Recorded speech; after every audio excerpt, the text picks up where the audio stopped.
Good morning, everyone. In this week's Torah portion, the Jewish people finally leave Egypt.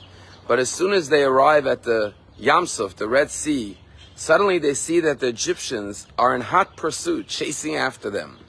And the Torah describes the panic, the hysteria that broke out amongst the Jewish people as they saw that they're trapped between the sea and the Egyptian army. And the Torah says the Jewish people cried out to Moses and says, "Why did you take us out of Egypt? To die here in the desert? Was there a shortage of graves in Egypt that you had to bring us out of Egypt to die here in the desert?" And Moses turns to God, and God says, "Why are you crying out to me? Tell the Jewish people to go forward. Just keep on marching towards freedom." And at that point, one man by the name of Nachshon ben Aminadav jumps into the sea. And after he jumps into the sea splits miraculously. The Jewish people cross over, and when the Egyptians follow them, the sea closes up upon them, drowning the Egyptians, and the Jews sing the Az Yashir, the song of praise to God for the crossing of the sea. And the question is, this nation, the Jewish people, just witnessed the 10 greatest miracles, the 10 plagues, which struck the Egyptians time and again, and spared the Jewish people. How could it be that they lost faith in God? How could they have become so pessimistic and so sarcastic to say, "Moses, why did you take us out to die in the desert?" Didn't they have faith? Didn't they have trust in God, that God will provide, God will perform yet another miracle for them? And our tradition praises one man by the name of Nachshon for his courage, for his heroism, for his faith in God, that he jumped into the sea. And then the sea split. And the question is, what's so great about Nachshon? After all, he witnessed 10 miracles, 10 plagues in Egypt, supernatural events. Why is it so heroic that he jumped into the sea? And the answer the commentaries explain is that after hundreds of years of servitude, of slavery, the Jews developed a psychological mentality of slavery. And therefore, yes, they were physically out of the boundaries of Egypt, they were free.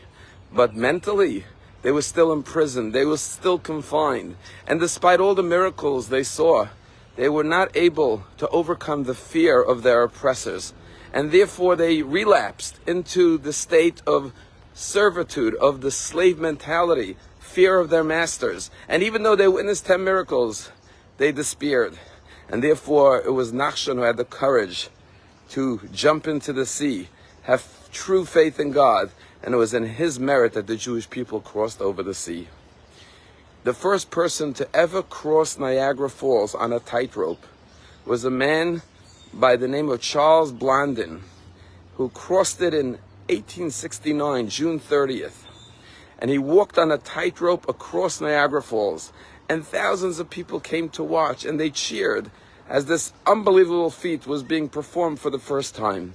And they watched with bated breath as he made it from one end to the other end, crossing over the Niagara Falls. And then he said, "Who thinks I can cross over the Niagara Falls with a blindfold on?" And the audience cheered, and sure enough, he crossed Niagara Falls with a blindfold. And then he said, "Who thinks I could cross Niagara Falls with a wheelbarrow?" And again, everyone erupted in cheers and clapping. And sure enough, he crossed Niagara Falls in a wheelbarrow.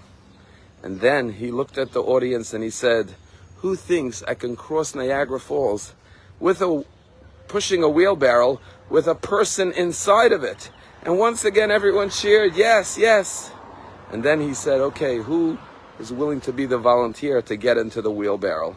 And suddenly everyone was silent, except one person in the crowd who raised his hand and said, "I'll do it." And sure enough, he went into the wheelbarrow, and Charles Blondin crossed Niagara Falls, pushing a wheelbarrow with a man in it. And the lesson is, there's a difference between the crowd and that one individual who stands up. Everyone had confidence in Charles. After all, he crossed once, twice with a blindfold, 3 times with a wheelbarrow. They all believed he could do it. But when it came to the question, will you get into the wheelbarrow, suddenly fear seized them. But there was one person who says, "I have not only faith in him intellectually, mentally, but I'm ready to do it."